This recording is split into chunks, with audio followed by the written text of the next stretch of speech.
Good morning, Marijuana Nation. It's Thursday, October 5th, 2017, and you're tuned in to episode 345 of Marijuana Today Daily. I'm your host, Shay Gunther, and I'll be walking you through today's marijuana news and headlines. As always, we have a full and busy day of cannabis news in our hands, so let's jump right into it. Our top story of the day brings us out to Pennsylvania, where one of the state's 12 medical marijuana cultivation companies is looking for a buyer for its operating license. The price, a cool $20 million, which gets the buyer the rights to grow medical marijuana, as well as a 47,000 square foot warehouse outfitted to grow and process cannabis. The company, Franklin Labs LLC, say they want to pivot into being a medical marijuana research company and will go after one of the state's special clinical research licenses, which allows holders to both grow and dispense cannabis. Details of the offering weren't made public until someone sent a copy of the company's deal prospectus to the Philadelphia Inquirer, who confirmed it with company officials. Any potential acquisition will require the approval of the state's Department of Health. If you have $20 million burning a hole in your investment account and want to buy a medical marijuana company, now you know where to look. Tom Angel over at Marijuana Moment has a great story up about a comment made by Supreme Court Justice Elena Kagan during oral arguments yesterday about parties she used to go to when she was younger where there may have been marijuana present. While discussing a case involving people arrested at a party held in an abandoned home, Justice Kagan seemed to side with those arrested by saying, quote, "I used to be invited to parties where I didn't know the host, and can I say that long ago, marijuana was maybe present at those parties?" Unquote. Swing over to Tom's piece if you want all the details on the actual case itself. It's a nice bit of marijuana normalization from Justice Kagan.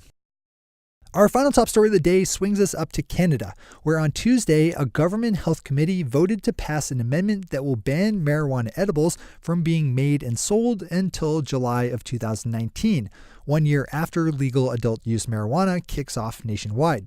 The year-long delay is being pitched as a way for the country to ease into legal marijuana, though opponents say there's no need to delay, with MP Don Davies telling Global News, quote, "There's no reason whatsoever to go slow on this because there's nothing that we're going to be learning in the next year about these products that we don't know now.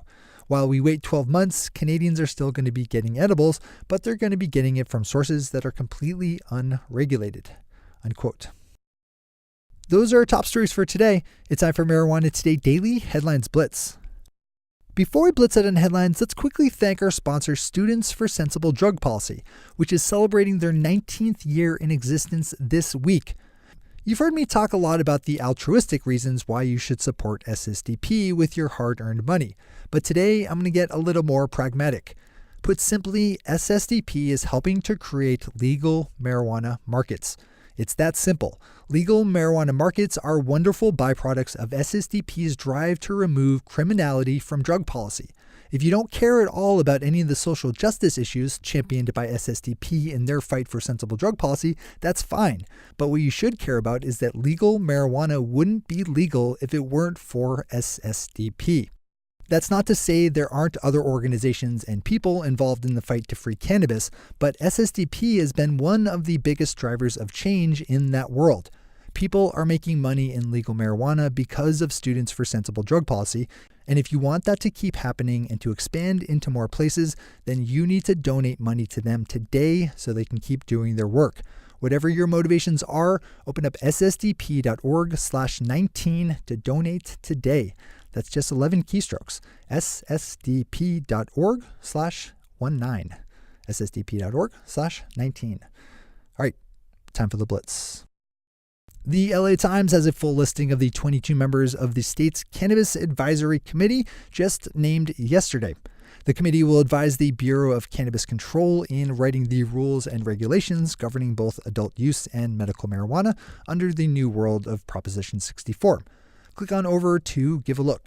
As always, we have all the news we cover linked to on our website at mjtodaydaily.com and on our Twitter account at mjtodaydaily. The company behind Gorilla Glue, as in the actual glue, has settled a lawsuit it brought against GG Strains, the cannabis company behind the popular marijuana strain of the same name. I reported on this last month as the Ohio-based Gorilla Glue company officially objected to the brand hijacking by the marijuana company. Under the terms of the settlement, GG Strains will be given a year to transition away from using the name Gorilla Glue in any of its branding. The deal does not require either company to pay the other, though GG Strains say they estimate the whole thing to eventually cost them $250,000. Not a bad lesson when naming your products. Don't take other people's brands. One of the 2 lawsuits threatening Pennsylvania's medical marijuana markets that I recently reported on has been dropped as of yesterday. The lawsuit involved a company, Brightstar Biomedics LLC, that came up just short in the license application process and sued the state over the fact that one of its rivals that did get a license, Pennsylvania Medical Solutions, was under criminal investigation in Minnesota for illegally transporting cannabis oil over state lines. Brightstar lost out in the application process to Pennsylvania Medical Solutions by 3 points out of 1,000 and is maintaining its request even as it's dropped its lawsuit for more information on why they were not given a license. The LA City Council is starting work this week on exploring the idea of opening up a special city-chartered bank to handle medical marijuana business.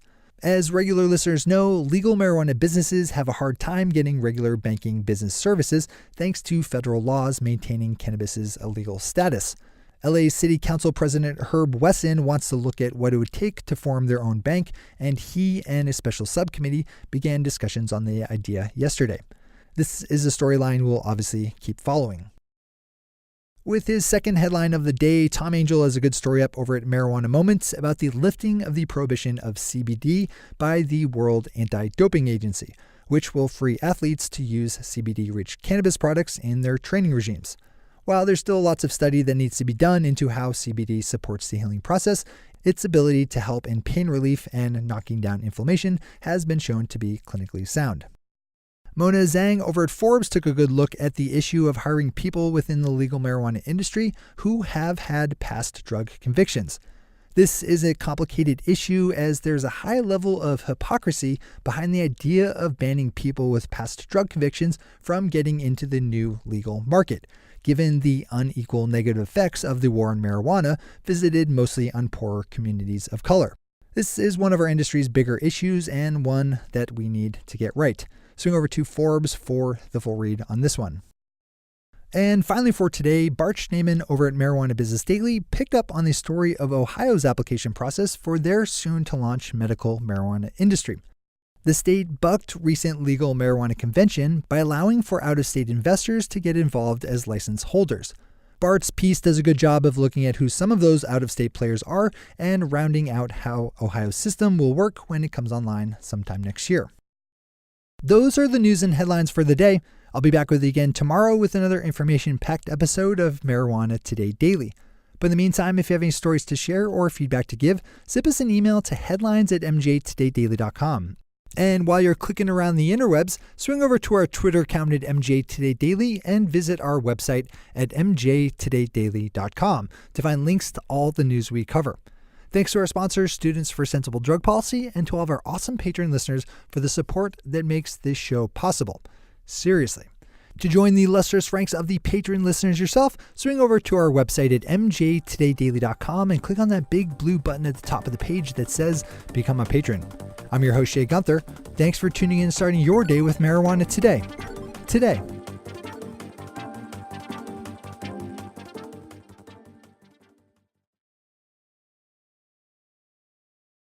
One take, Shay. One take.